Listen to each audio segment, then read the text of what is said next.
I'm Lisa, and I'd like to welcome you to Miss Lisa's Learning Hub. Today we're going to continue our conversation about verb tenses. If you remember last week we talked about verbs, and we said that verbs were action words.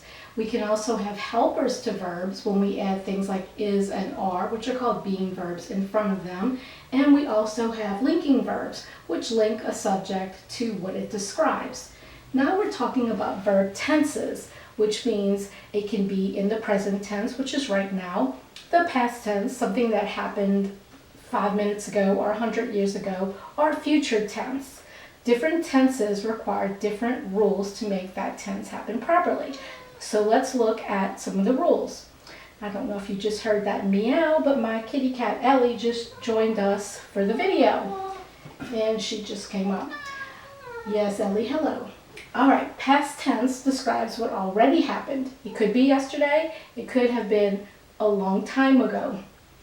The rules for making past tense verbs. For regular verbs, you just add ed to the base word. So if you have a word like play, it becomes played. All you do is add this little bitty piece on, and it is now in the past tense. If a verb ends in an e, you just add the d. So love becomes loved. If a verb ends in a consonant and a y, change the y to I, and then you can add ed. So some examples. If our base word is walk, if we put it in the past tense, it is walked, and she walked to the store. For carry, we have to change the y to an I, then add ed, and she carried the groceries. All right, let's do some practice.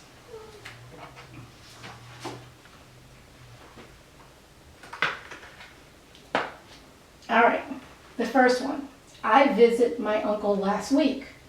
All right, this looks like a regular verb, visit. So in order to make it past tense, we have to add what to the back?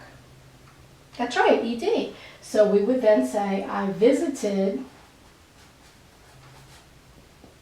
my uncle last week.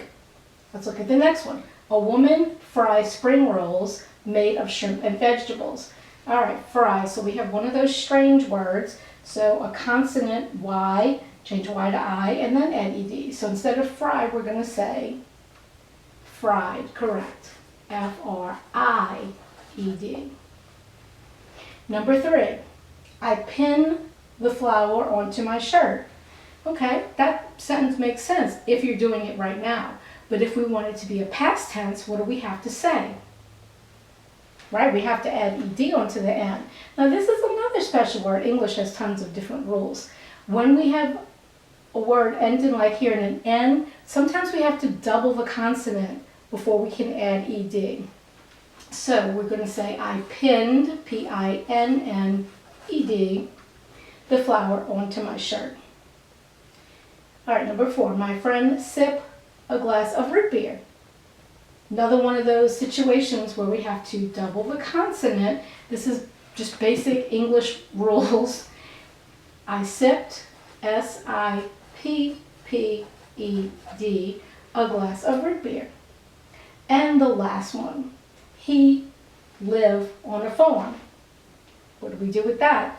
We have that rule right here where it's ending in an E, so we just add D and we say he, correct, he lived on a farm.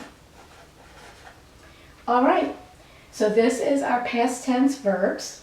If you like this lesson, please consider liking and subscribing to my channel. Let me know what you think in the comments, and I will see you in the next one.